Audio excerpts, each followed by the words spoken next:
ಕರ್ಕಾಟಕ ರಾಶಿಯವರ ಮೇಲೆ ಮಾರ್ಚ್ 3ನೇ ತಾರೀಕಿನ ಮಹಾಚಂದ್ರಗ್ರಹಣದ ವಿಶೇಷ ಪ್ರಭಾವದ ವಿಚಾರವನ್ನ ಈ ಒಂದು ವಿಡಿಯೋದಲ್ಲಿ ಸಂಪೂರ್ಣವಾಗಿ ನಿಮಗೆ ತಿಳಿಸಲಿದ್ದೇನೆ. ನಮಸ್ಕಾರ, ನಾನು ವಿಠಲ್ ಭಟ್ ಮಾತಾಡ್ತಾ ಇರತಕ್ಕಂಥದ್ದು. ಕರ್ಕಾಟಕ ರಾಶಿಯವರಿಗೆ ಬಹಳ ಪ್ರಮುಖವಾದಂತಹ ವಿಡಿಯೋ ಆಗಲಿದೆ. ದಯವಿಟ್ಟು ಒಂದು ಸಹಾಯ ಮಾಡಿ, ಪ್ರತಿಯೊಬ್ಬ ಕರ್ಕಾಟಕ ರಾಶಿಯವರಿಗೆ ಈ ವಿಡಿಯೋ ರೀಚ್ ಆಗೋ ತರ ದಯವಿಟ್ಟು WhatsApp, Facebook, messenger, Telegram, Instagram ಎಲ್ಲ ಕಡೆ ಸಾಮಾಜಿಕ ಜಾಲತಾಣಗಳಲ್ಲಿ ಈ ವಿಡಿಯೋನ ಆದಷ್ಟು ಜಾಸ್ತಿ ಶೇರ್ ಮಾಡಿಬಿಡಿ. ಪ್ರತಿಯೊಬ್ಬ ಕರ್ಕಾಟಕ ರಾಶಿಯವರಿಗೆ ವಿಡಿಯೋ ರೀಚ್ ಆಗಲಿ.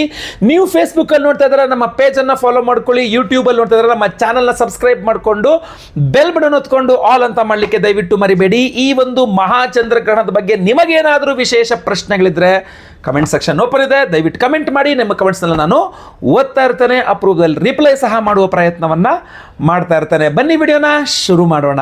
ವೀಕ್ಷಕರೇ, ಮಾರ್ಚ್ 3ನೇ ತಾರೀಕು ಮಂಗಳವಾರ, ಹುಣ್ಣಿಮೆಯ ದಿವಸ, 2026 ಏನು ಹೊಸ ವರ್ಷ ಈಗ ಆರಂಭವಾಗಿದೆ. ಈ ಆಂಗ್ಲ ನೂತನ ಸಂವತ್ಸರದ ಮೊಟ್ಟ ಮೊದಲನೆಯ ಮಹಾಚಂದ್ರಗ್ರಹಣ, ಎರಡನೇ ನಾರ್ಮಲ್ ಗ್ರಹಣ, ಯಾಕಂದ್ರೆ ಸೂರ್ಯಗ್ರಹಣ ಮುಗೀತು. ಈಗ ಮೊಟ್ಟ ಮೊದಲನೇ ಚಂದ್ರಗ್ರಹಣ ಹಾಗೂ ಎರಡನೇ ಗ್ರಹಣವಾಗಿರ್ತದೆ ಇದು. ಸೊ ಈ ಗ್ರಹಣ ಭಾರತದಲ್ಲಿ ಕಾಣಿಸ್ತಾ ಇದೆ, ಆದ್ರಿಂದ ಆಚರಣೆ ಇದೆ, ಫಲ ಅಂತೂ ಇದ್ದೇ ಇರುತ್ತೆ. ಹೀಗಿರುವಾಗ ಪೂರ್ವ ಫಲ್ಗುಣಿ ನಕ್ಷತ್ರ ಸಿಂಹ ರಾಶಿಯಲ್ಲಿ ಈ ಗ್ರಹಣ ಸಂಭವಿಸ್ತಾ ಇದೆ ಅಂತಂದ್ರೆ ನಿಮ್ಮ ರಾಶಿಯಿಂದ ಎಷ್ಟನೇ ರಾಶಿಯಲ್ಲಿ ಗ್ರಹಣ ಆಗುತ್ತಾ ಇದೆ ಅನ್ನುವುದರ ಆಧಾರದ ಮೇಲೆ ಈ ಗ್ರಹಣದ ಪ್ರಭಾವ ನಿಂತಿರ್ತದೆ. ಆದರೆ ಒಂದು ನೆನಪಿಟ್ಕೊಳ್ಳಿ, ಸೂರ್ಯಗ್ರಹಣ ಸಿಂಹ ರಾಶಿಯವರಿಗೆ, ಚಂದ್ರಗ್ರಹಣ ಕರ್ಕಾಟಕ ರಾಶಿಯವರಿಗೆ ಶುಭ ಫಲವನ್ನು ಕೊಡುವಂತಹ ಯಾವ ಸಾಧ್ಯತೆಗಳು ಸಹ ಇರೋದಿಲ್ಲ. ಯಾಕೆಂದ್ರೆ ರಾಷ್ಟ್ರಾಧಿಪತಿಯೇ ಗ್ರಸ್ತನಾಗ್ತಾ ಇರ್ತಾನೆ. ಇದನ್ನ ಗಮನಿಸಬೇಕಾಗಿರ್ತಕ್ಕಂಥದ್ದು. ಈಗ ಕರ್ಕಾಟಕ ರಾಶಿಯವರಿಗೆ ಮಹಾಚಂದ್ರಗ್ರಹಣ ಮಿಶ್ರ ಫಲ ಇದ್ರೂ ಅಶುಭ ಫಲವನ್ನೇ ಕೊಡಬೇಕಾದ ಪರಿಸ್ಥಿತಿ. ಯಾಕಂದ್ರೆ ನಿಮ್ಮ ರಾಶಿಯಿಂದ ಎರಡನೇ ರಾಶಿಯಲ್ಲಿ ಗ್ರಹಣವಾದಾಗ ನಿಮಗೆ ಅದು ಮಿಶ್ರ ವಿಚಿತ್ರ ಫಲ ಅಂತ ಹೇಳ್ತಾರೆ. ಆದರೆ ಅದರಲ್ಲಿ ನಾವು ಮಿಶ್ರ ಅಂದ್ರೆ ಏನು, ಒಳ್ಳೆಯದು ಆಗ್ಬೋದು, ಕೆಟ್ಟದು ಆಗ್ಬೋದು ಅಂತ ಹೇಳಿ, ಅಥವಾ ಒಂದು ಸ್ವಲ್ಪ ಒಳ್ಳೆಯದು ಒಂದು ಸ್ವಲ್ಪ ಕೆಟ್ಟದು ಅಂತನೂ ತಗೊಳ್ಕೊಳ್ಬಹುದು ನಾವು. ಆದರೆ ಒಳ್ಳೇದು ಹೆಂಗೆ ನಾವು ಇದು ಮಾಡ್ಲಿಕ್ಕೆ ಸಾಧ್ಯ? ಯಾಕೆಂದ್ರೆ ರಾಷ್ಟ್ರಾಧಿಪತಿನೇ ಗ್ರಸ್ತನಾಗ್ತಾ ಇರೋದಲ್ವೇ. ಇಲ್ಲಿ ನೀವು ಗಮನಿಸಬೇಕಾಗಿರ್ತಕ್ಕಂಥದ್ದು, ಕರ್ಕಾಟಕ ರಾಶಿಯವರಿಗೆ ದ್ವಿತೀಯದಲ್ಲಿ ಗ್ರಹಣ ಆಗ್ತಾ ಇದೆ ಅಂದ್ರೆ ಕರ್ಕಾಟಕ ರಾಶಿಯವರ ಆರ್ಥಿಕತೆ, ಹಣಕಾಸಿನ ವಿಚಾರದ ಮೇಲೆ ಈ ಗ್ರಹಣದ ವಿಶೇಷ ಪ್ರಭಾವ ಇರಲಿದೆ. 100%. ನೀವು ದುಡ್ಡು, ಈಗ ನೀವೆಲ್ಲೋ ಸೇವಿಂಗ್ಸ್ ಅಲ್ಲಿ ದುಡ್ಡು ಇಟ್ಕೊಂಡಿರ್ತೀರ, ಅಥವಾ ದುಡ್ಡಿನ ವ್ಯವಹಾರ, ದಯವಿಟ್ಟು ಹೇಳ್ತೇನೆ, ದುಡ್ಡಿನ ವ್ಯವಹಾರವನ್ನು ಇನ್ನೊಂದು ತಿಂಗಳು ಬಹಳ ಎಚ್ಚರಿಕೆಯಿಂದ ಮಾಡಬೇಕು. ನೀವು ಕರ್ಕಾಟಕ ರಾಶಿಯವರು ಎಡವಟ್ಟಾಗುವ ಸಾಧ್ಯತೆ ತೀರಾ ಜಾಸ್ತಿ ಇದೆ. ಎಡವಟ್ಟಾಗುವಂಥದ್ದು, ಅಯ್ಯೋ ದುಡ್ಡಿನ ವಿಚಾರದಲ್ಲಿ ಎಡವಟ್ಟು ಮಾಡ್ಕೊಂಬಿಟ್ನಲ್ಲ ನಾನು ಅಂತ ಹೇಳಿ. ಸೊ ಆರ್ಥಿಕ ವಿಚಾರದಲ್ಲಿ ಜೋಕೆ. ಎರಡನೆಯದು ಫ್ಯಾಮಿಲಿ ಮ್ಯಾಟರ್ಸ್, ಕುಟುಂಬದ ವಿಚಾರಗಳು, ವ್ಯವಹಾರಗಳು ಹೆಚ್ಚು ಕಡಿಮೆ ಆಗುವ ಸಾಧ್ಯತೆಗಳು ಜಾಸ್ತಿ ಇರ್ತದೆ. ಏನೋ ಒಂದು ಮಾತಾಡಿದ್ರಿ, ಫ್ಯಾಮಿಲಿ ಯಾರಿಗೋ ಬೇಜಾರಾಗೋಯ್ತು, ನೀವು ಯಾರಿಗೋ ಏನೋ ಹೇಳಕ್ಕೊಳಿದ್ರಿ, ಮತ್ತೊಂದೇನೋ ಆಗೋಯ್ತು, ಯಾರಿಗೋ ಸೀಕ್ರೆಟ್ ಅಂತ ಹೇಳಿದ್ರೆ ಅವ್ರ ಬಗ್ಗೆ ಹೇಳ್ಬೇಡ ಅಂತೇಳಿ ಅದೆಲ್ಲ ಕಡೆ ಟಾಮ್ ಆಗೋಯ್ತು, ನಿಮ್ಮ ಹೆಸರು ನೀವು ಕೆಟ್ಟವರಾಗೋಗ್ತೀರಾ. ಸೊ ಅದರಿಂದ ಕೆಟ್ಟವರಾಗ್ಲಿಕ್ಕೆ ರೆಡಿ ಆಗಿಬಿಡಿ. ಫ್ಯಾಮಿಲಿಯಲ್ಲಿ ನೀವೇ ಬಹಳ ಕೆಟ್ಟ ವ್ಯಕ್ತಿ, ನೀವು ಒಂಥರ ವಿಲನ್ ಆಗ್ಬಿಡ್ತೀರಿ ಇಡೀ ಫ್ಯಾಮಿಲಿಯಲ್ಲಿ. ಕುಟುಂಬದಲ್ಲಿ ನೀವೇ ದೊಡ್ಡ ವಿಲನ್ ಆಗುವ ಸಾಧ್ಯತೆ ಇರ್ತದೆ. ಅದು ಆಗದಂತೆ ನೀವು ನೋಡ್ಕೊಳ್ಬೇಕಾಗ್ತದೆ. ಇನ್ನು ಬಹಳ ಮುಖ್ಯವಾಗಿ ಎಂತ ಹೇಳ್ತೀವಿ, ನಿಮಗೆ ರಾಷ್ಟ್ರಾಧಿಪತಿಯೇ ಗ್ರಸ್ತನಾಗ್ತಾ ಇರೋದ್ರಿಂದ ಆರೋಗ್ಯದ ವಿಚಾರ, ಕರ್ಕಾಟಕ ರಾಶಿಯವರ ಆರೋಗ್ಯದ ಮೇಲೆ, ಆಮೇಲೆ ಇದು ಮನಃಕಾರಕ ಚಂದ್ರ ಆದ್ಮೇಲೆ ಮನಸ್ಸಿನ ಮೇಲೆ ಪ್ರಭಾವ ಬೀರುತ್ತೆ. ರಾಷ್ಟ್ರಾಧಿಪತಿ ಆದ್ರಿಂದ ಆರೋಗ್ಯದ ಮೇಲೂ ಪ್ರಭಾವ ಬೀರುತ್ತೆ.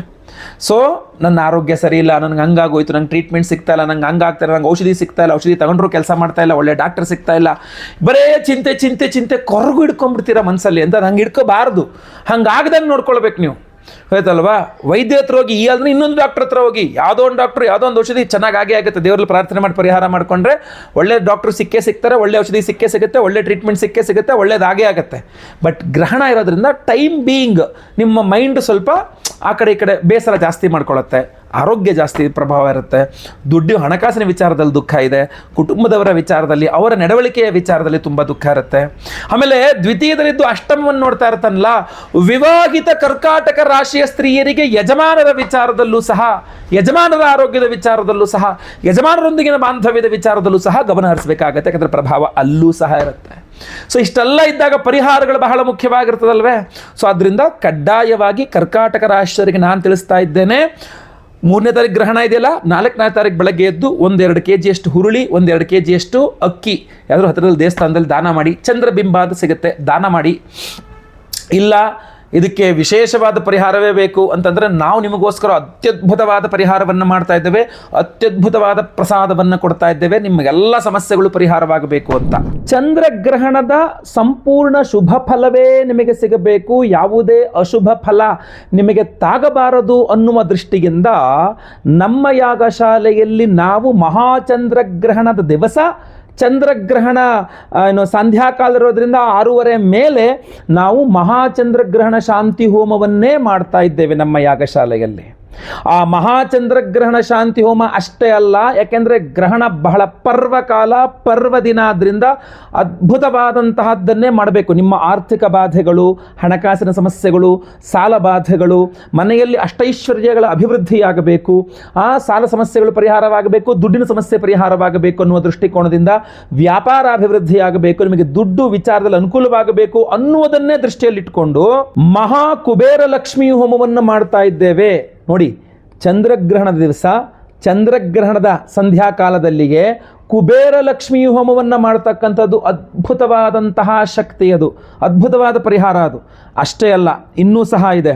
ನೀವು ಸಾಲಬಾಧೆಗಳಿಂದ ನಿಮ್ಮನ್ನು ಹೊರಗೆ ತರ್ತಕ್ಕಂಥದ್ದು ಕುಬೇರ ಲಕ್ಷ್ಮಿ ಅಷ್ಟೇ ಅಲ್ಲ, ರಣಮೋಚಕ ಮಹಾಗಣಪತಿ ಹೋಮವನ್ನು ಮಾಡ್ತಾ ಇದ್ದೇವೆ. ಅಂದರೆ ಸಾಲಬಾಧೆಗಳನ್ನು ಪರಿಹಾರ ಮಾಡ್ತಕ್ಕಂಥ, ಕೊಟ್ಟು ಸಾಲ ಇರ್ಬೋದು, ತಗೊಂಡು ಸಾಲ ಇರ್ಬೋದು, ಕೊಡ್ಸಿದ ಸಾಲ ಇರ್ಬೋದು, ಯಾವುದೇ ಸಾಲಬಾಧೆಗಳಿರಲಿ ನಿಮಗೆ ಅದು ಪರಿಹಾರವಾಗಬೇಕು ಅಂತ ರಣಬಾಧಾ ನಿವಾರಕ ಮಹಾಗಣಪತಿ ಮಂತ್ರ ಅಂತ ಇದೆ, ರಣಮೋಚಕ ಗಣಪತಿ ಹೋಮ ಅಂತ, ರಣಮೋಚಕ ಮಹಾಗಣಪತಿ ಮಂತ್ರ ಹೋಮವನ್ನು ಮಾಡ್ತಾ ಇದ್ದೇವೆ. ಅಷ್ಟೇ ಅಲ್ಲ, ಇನ್ನೂ ಇದೆ ನೋಡಿ.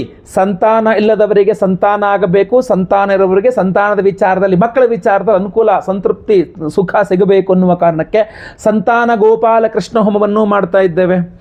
ಬೇರೆ ಸಮಯದಲ್ಲಿ ಮಾಡೋಕ್ಕೂ ಗ್ರಹಣದ ದಿನ ಮಾಡೋದಕ್ಕೂ ವ್ಯತ್ಯಾಸ ಇದೆ, 10-100 ಪಟ್ಟಷ್ಟು ಫಲ ಅಂತ ಹೇಳ್ತಾರೆ. ಆದ್ದರಿಂದ ನಾವು ನಿಮ್ಮೆಲ್ಲರ ಸರ್ಪದೋಷಗಳು ಪರಿಹಾರವಾಗಬೇಕು ಅಂತ ಆಶ್ಲೇಷ ಬಲಿ ಪೂಜೆ, ಸರ್ಪಶಾಂತಿ ಹೋಮವನ್ನು ಮಾಡ್ತಾ ಇದ್ದೇವೆ. ಅದೇ ಸಂಧ್ಯಾ ಕಾಲದಲ್ಲಿಯೇ ರಾತ್ರಿಯೇ ಮಾಡ್ತಾ ಇದ್ದೇವೆ. ಇದನ್ನೆಲ್ಲದೂ ಸಹ ನಿಮ್ಮ ಗುರುದೋಷ ಪರಿಹಾರಕ್ಕೆ ಗುರುಶಾಂತಿ ಹೋಮ, ಗುರುಬಲ ನಿಮಗೆ ಸಿಗಬೇಕು, ಗುರುಬಲ ಕೆಲಸ ಮಾಡಬೇಕು ನಿಮಗೆ ಅಂತ, ಹಾಗೂ ಪಂಚಮ ಶನಿ, ಅಷ್ಟಮ ಶನಿ, ಅರ್ಧಾಷ್ಟಮ ಶನಿ, ಸಾಡೆ ಸಾತಿ, ಶನಿ ಮಹಾದಶ, ಅಂತರ್ದಶ, ಪ್ರಾಣದಶ, ಸೂಕ್ಷ್ಮದಶ, ಎಲ್ಲ ಕಡೆ ಶನಿ ಪೀಡೆಗಳು ಪರಿಹಾರವಾಗಬೇಕು, ಶನೇಶ್ವರ ಗ್ರಹಾನುಗ್ರಹ ಸಿಗಬೇಕು ಅಂತೇಳಿ ಅವತ್ತಿನ ದಿವಸ, ಗ್ರಹಣ ದಿವಸ ನಾವು ಮಹಾಶನಿ ಶಾಂತಿ ಹೋಮವನ್ನು ಮಾಡ್ತಾ ಇದ್ದೇವೆ, ನವಗ್ರಹ ಶಾಂತಿ ಹೋಮಗಳನ್ನು ಮಾಡ್ತಾ ಇದ್ದೇವೆ. ಇಷ್ಟೆಲ್ಲವನ್ನು ಮಾಡಿ ವಿಶೇಷವಾಗಿರತಕ್ಕಂಥ ಪ್ರಸಾದ ನಾವು ನಿಮಗೆ ಕೊಡ್ತಾ ಇರತಕ್ಕಂಥದ್ದು ಈ ಧನಾಕರ್ಷಕ ಮಣಿ, ಧನಾಕರ್ಷಕ ಮಣಿ, ಇದು ರಾ ಪೈರೇಟ್ ಅಂತ ಕರೀತಾರೆ. ಇದು ಅತ್ಯದ್ಭುತವಾಗಿರ್ತಕ್ಕಂಥದ್ದು, ಇದ್ರ ಮೇಲೆ ಯಾವುದೇ ಕೆಲಸಗಳಿಲ್ಲ. ಆ ಭೂಗರ್ಭದಿಂದ ರಾ ಪೈರೇಟ್ ಹೆಂಗೆ ತೆಗಿತಾರೋ ಅದನ್ನು ಹಾಗೇ, ಅದೇ ರಾ ಪೈರೇಟನ್ನು ನಾವೇನು ಮಾಡ್ತಾ ಇದ್ದೀವಿ, ಈ ಮಹಾಚಂದ್ರಗ್ರಹಣದ ದಿವಸ ಚಂದ್ರಗ್ರಹಣ ಶಾಂತಿ ಹೋಮ, ಕುಬೇರ ಲಕ್ಷ್ಮಿ ಹೋಮ, ರಣಬಾಧಾ ನಿವಾರಕ ಗಣಪತಿ ಹೋಮ, ಆಶ್ಲೇಷಾಬಲಿ ಪೂಜೆ, ಸಂತಾನ ಗೋಪಾಲ ಕೃಷ್ಣ ಹೋಮ ಇತ್ಯಾದಿ ಎಲ್ಲ ಹೋಮಗಳಲ್ಲಿ ಈ ಒಂದು ವಿಶೇಷವಾದ ಮಣಿಯನ್ನು ಎನರ್ಜೈಸ್ ಮಾಡ್ತಾ ಇದ್ದೇವೆ. ಇದನ್ನು ನಾವು ಎನರ್ಜೈಸ್ ಮಾಡಿ ನಿಮಗೆ ಕೊಡ್ತೇವೆ. ನೋಡಿ, ಚಂದ್ರಗ್ರಹಣದ ದಿವಸ ಎನರ್ಜೈಸ್ಡ್ ಆಗಿರತಕ್ಕಂಥ ಧನಾಕರ್ಷಕ ಮಣಿಯನ್ನು ನಿಮ್ಮ ಮನೆಯ ಲಾಕರ್ನಲ್ಲೋ, ನಿಮ್ಮ ಪರ್ಸ್ನಲ್ಲೋ, ನಿಮ್ಮ ದುಡ್ಡಿನ ಜೊತೆಗೋ, ನಿಮ್ಮ ದೇವರ ಮನೆಯಲ್ಲೋ ಇಟ್ಕೊಂಡ್ರೆ ಆರ್ಥಿಕ ಬಾಧೆ ಬರಲಿಕ್ಕೆ ಸಾಧ್ಯ ಇದೆಯಾ? ಮಹಾಚಂದ್ರಗ್ರಹಣದ ದಿವಸ, ಚಂದ್ರಗ್ರಹಣದ ದಿನವೇ ಈ ಒಂದು ಧನಾಕರ್ಷಕ ಮಣಿಯನ್ನು ರಣಬಾಧಾ ನಿವಾರಕ ರಣಮೋಚಕ ಗಣಪತಿ ಹೋಮದಲ್ಲಿ, ಆ ಮಂತ್ರ ಹೋಮದಲ್ಲಿ ಎನರ್ಜೈಸ್ ಮಾಡಿದ್ರೆ ಸಾಲಬಾಧೆಗಳು ನಿಮ್ಮನ್ನು ಕಾಡಲಿಕ್ಕೆ ಸಾಧ್ಯ ಇದೆಯಾ? ಇದು ಅದರಲ್ಲಿ ಎನರ್ಜೈಸ್ ಆಗ್ತದೆ. ಇಂತಹ ಒಂದು ಅದ್ಭುತವಾದಂತಹ ಮಣಿಯನ್ನು ನಾವು ಪ್ರತಿಯೊಬ್ಬರಿಗೂ ಸಹ ಸಂಕಲ್ಪ ಸೇವಾಕರ್ತರಿಗೆ ಕೊಡ್ತಾ ಇದ್ದೇವೆ. ಸ್ಕ್ರೀನ್ ಮೇಲೆ ಕಾಣ್ತಕ್ಕಂಥ ನಂಬರ್ಗೆ ನಿಮ್ಮ ಹೆಸರು, ಗೋತ್ರ ಗೊತ್ತಿದ್ರೆ, ನಕ್ಷತ್ರ ಗೊತ್ತಿದ್ರೆ, ರಾಶಿ ಗೊತ್ತಿದ್ರೆ, ನಿಮ್ಮ ವಿಳಾಸ, ನಿಮ್ಮ ಹೆಸರು ವಿಳಾಸ ಇಂಪಾರ್ಟೆಂಟು. ಸ್ಕ್ರೀನ್ ಮೇಲೆ ಕಾಣುವಂಥ ನಂಬರ್ಗೆ ಬೇಗ ವಾಟ್ಸಪ್ ಮಾಡ್ಕೊಳ್ಳಿ. ಹಾಗೂ ಸಂಕಲ್ಪ ಸೇವೆಗೆ ನಿಮ್ಮ ಹೆಸರು ರಿಜಿಸ್ಟರ್ ಮಾಡ್ಕೊಳ್ಳಿ. ಯಾಕೆಂದರೆ ಗ್ರಹಣದ ದಿವಸ ಅಂದಾಗ ತುಂಬ ಜನ ಕರೆ ಮಾಡಿರ್ತಾರೆ. ನಮ್ಮಲ್ಲಿ ಇದು ತುಂಬ ನಿಯಮಿತವಾಗಿ, ಸ್ವಲ್ಪ ಲಿಮಿಟೆಡ್ ಆಗಿ ತರಿಸಿದ್ದೇನೆ. ಇದು ಖಾಲಿ ಆಗೋಯ್ತು ಅಂದರೆ ಮತ್ತೆ ನಾನು ಸಂಕಲ್ಪ ಸೇವೆಗೆ ಹೆಸರುಗಳು ತಗೊಳ್ಳೋದು ಕಷ್ಟ ಆಗ್ತದೆ. ಸೊ ಅದರಿಂದ ಬೇಗ ವಿಡಿಯೋ ನೋಡಿದ ತಕ್ಷಣ ನೀವು ಸಂಕಲ್ಪ ಸೇವೆಗೆ ಹೆಸರು ಕೊಟ್ಕೊಳ್ಳಿ. ದಯವಿಟ್ಟು ಮತ್ತೆ ಪುನಃ ಇಂಥ ಅದ್ಭುತವಾದ ಅವಕಾಶ, ಅದ್ಭುತವಾದ ಪ್ರಸಾದ, ಅದ್ಭುತವಾದ ಸಮಯದಲ್ಲಿ ಎನರ್ಜೈಸ್ ಮಾಡಿಕೊಳ್ಳಲಿಕ್ಕೆ ಆಗೋದಿಲ್ಲ. ಸೊ ಆದ್ದರಿಂದ ಬೇಗ ಸಂಕಲ್ಪ ಸೇವೆಗೆ ಹೆಸರು ಕೊಟ್ಕೊಳ್ಳಿ. ನಾನು ಮತ್ತೆ ಪುನಃ ಹೇಳ್ತೇನೆ, ಈ ಬಾರಿಯ ಈ ಮಹಾಚಂದ್ರಗ್ರಹಣ ಅತ್ಯದ್ಭುತ. ಆದರೆ ಆಚರಣೆಗೆ ಸಿಗೋದು ಬರೀ 10-15 ನಿಮಿಷಗಳು ಮಾತ್ರ. ಆ 10-15 ನಿಮಿಷದಲ್ಲಿ ನಿಮಗೇನೂ ಪರಿಹಾರ ಮಾಡ್ಕೊಳ್ಳೋಕ್ಕಾಗಲ್ಲ, ಏನೂ ಮಾಡೋಕ್ಕಾಗಲ್ಲ. ನಾವಾದರೆ ಸಂಪೂರ್ಣವಾಗಿ ಹೋಮವನ್ನೇ ಮಾಡ್ತೇವೆ. ಗ್ರಹಣದ ನಂತರವೂ ಸಹ ಸಂಪೂರ್ಣ ದೊಡ್ಡ ಹೋಮವನ್ನೇ ಮಾಡ್ತೇವೆ. ಎಲ್ಲ ಲೈವ್ ಇರ್ತದೆ, ಹೋಮ ಲೈವ್ ಇರ್ತದೆ, ಸಂಕಲ್ಪ ಸೇವೆ ಲೈವಲ್ಲಿ ನಿಮ್ಮ ಹೆಸರು ಸಂಕಲ್ಪ ಮಾಡ್ತೇನೆ ನಾನು.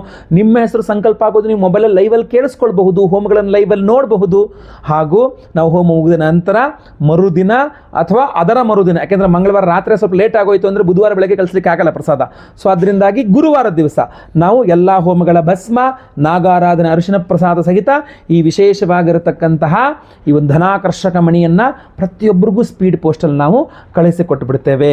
ಯಾಕೆಂದರೆ ಗ್ರಹಣ ರಾತ್ರಿ, ನಾವು ಸಂಜೆ ಮೇಲೆ ರಾತ್ರಿ ಮೇಲೆ ಹೋಮ ಮಾಡಿದಾಗ ಆ ಹೋಮದ ಭಸ್ಮ ಆರಲಿಕ್ಕೆ ಟೈಮ್ ತೊಗೊಂಡ್ಬಿಡುತ್ತಲ್ಲ. ಸೊ ಅದರಿಂದ ರಾತ್ರಿ ನಾವು ಅದನ್ನು ತೆಗೆದುಕೊಂಡು ಬೇರೆ ದಿನಗಳಲ್ಲಾದ್ರೆ ನಾವು ಹಗಲಲ್ಲಿ ಹೋಮ ಮಾಡ್ತೀವಿ, ಸಂಜೆ ಅಷ್ಟರಲ್ಲಿ ಭಸ್ಮ ಎಲ್ಲ ಸ್ವಲ್ಪ ಸಿಕ್ಕಿರುತ್ತೆ. ಆ ಭಸ್ಮ ಅಂತ, ಯಾಕೆಂದ್ರೆ ನಾವು ಯಾವ ಹೋಮ ನಿಮ್ಮ ಹೆಸರಲ್ಲಿ ಸಂಕಲ್ಪ ಮಾಡಿದ ಹೋಮದ ಭಸ್ಮವನ್ನೇ ನಿಮಗೆ ಕೊಡುವಂಥದ್ದು. ಯಾವುದೋ ಹೋಮದ ಭಸ್ಮ ನಿಮಗೆ ಕಳಿಸಲ್ಲ, ನಾವು ಯಾವತ್ತೂ ಇಲ್ಲಿ ತನಕ ಮಾಡಿಲ್ಲ ಆ ಕೆಲಸವನ್ನು. ಸೊ ಆದ್ದರಿಂದ ಇದು ಆರಬೇಕು, ಆರೋ ತನಕ ನಾವು ವೆಯ್ಟ್ ಮಾಡಬೇಕು. ಸೊ ಮರುದಿನ ಬೆಳಗ್ಗೆ ತನಕ ಇದು ಆರುತ್ತೆ.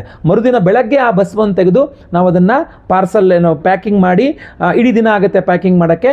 ಮರುದಿನ ಬೆಳಗ್ಗೆ ಅಂದರೆ ಗುರುವಾರ ದಿವಸ ಬೆಳಗ್ಗೆ ನಾವು ಇಲ್ಲಿಂದ ಸ್ಪೀಡ್ ಪೋಸ್ಟಲ್ಲಿ ಇರೋದನ್ನು ಸಹ ಕಳಿಸ್ಕೊಡ್ತೇವೆ. ಸೊ ತಡ ಮಾಡಬೇಡಿ, ಸ್ಕ್ರೀನ್ ಮೇಲೆ ಕಾಣೋ ನಂಬರ್ಗೆ ನಿಮ್ಮ ಹೆಸರು ಗೋತ್ರ ಗೊತ್ತಿದ್ರೆ, ನಕ್ಷತ್ರ ಗೊತ್ತಿದ್ರೆ, ರಾಶಿ ಗೊತ್ತಿದ್ರೆ ಬೇಗ ವಾಟ್ಸಪ್ ಮಾಡ್ಕೊಳ್ಳಿ. ಎಲ್ಲರಿಗೂ ಸಹ ಒಳ್ಳೆಯದಾಗಲಿ. ವಿಡಿಯೋ ಇಷ್ಟ ಆದರೆ ದಯವಿಟ್ಟು ಲೈಕ್ ಮಾಡ್ಲಿಕ್ಕೆ ಮರಿಬೇಡಿ. WhatsApp, Facebook, messenger, Telegram, Instagram ಎಲ್ಲ ಕಡೆ ಸಾಮಾಜಿಕ ಜಾಲತಾಣಗಳಲ್ಲಿ ವಿಡಿಯೋನ ಶೇರ್ ಮಾಡಲಿಕ್ಕೆ ಮರಿಬೇಡಿ. ನೀವು ಸಬ್ಸ್ಕ್ರೈಬ್ ಮಾಡ್ಕೊಳ್ಳಿ ನಮ್ಮ ಚಾನಲ್ ಅಂದ್ರೆ ದಯವಿಟ್ಟು ಕಡೆ ಸಬ್ಸ್ಕ್ರೈಬ್ ಅಂತ ಬಟನ್ ಇರುತ್ತೆ, ಸಬ್ಸ್ಕ್ರೈಬ್ ಮಾಡ್ಕೊಂಡು ಬೆಲ್ ಬಟನ್ ಹೊತ್ಕೊಂಡು ಆಲ್ ಅಂತ ಮಾಡ್ಲಿಕ್ಕೆ ದಯವಿಟ್ಟು ಮರಿಬೇಡಿ. ಮುಂದಿನ ವಿಡಿಯೋದಲ್ಲಿ ಮತ್ತೆ ಪುನಃ ಸಿಗ್ತೇನೆ. ಎಲ್ಲರಿಗೂ ಸಹ ಒಳ್ಳೆಯದಾಗಲಿ.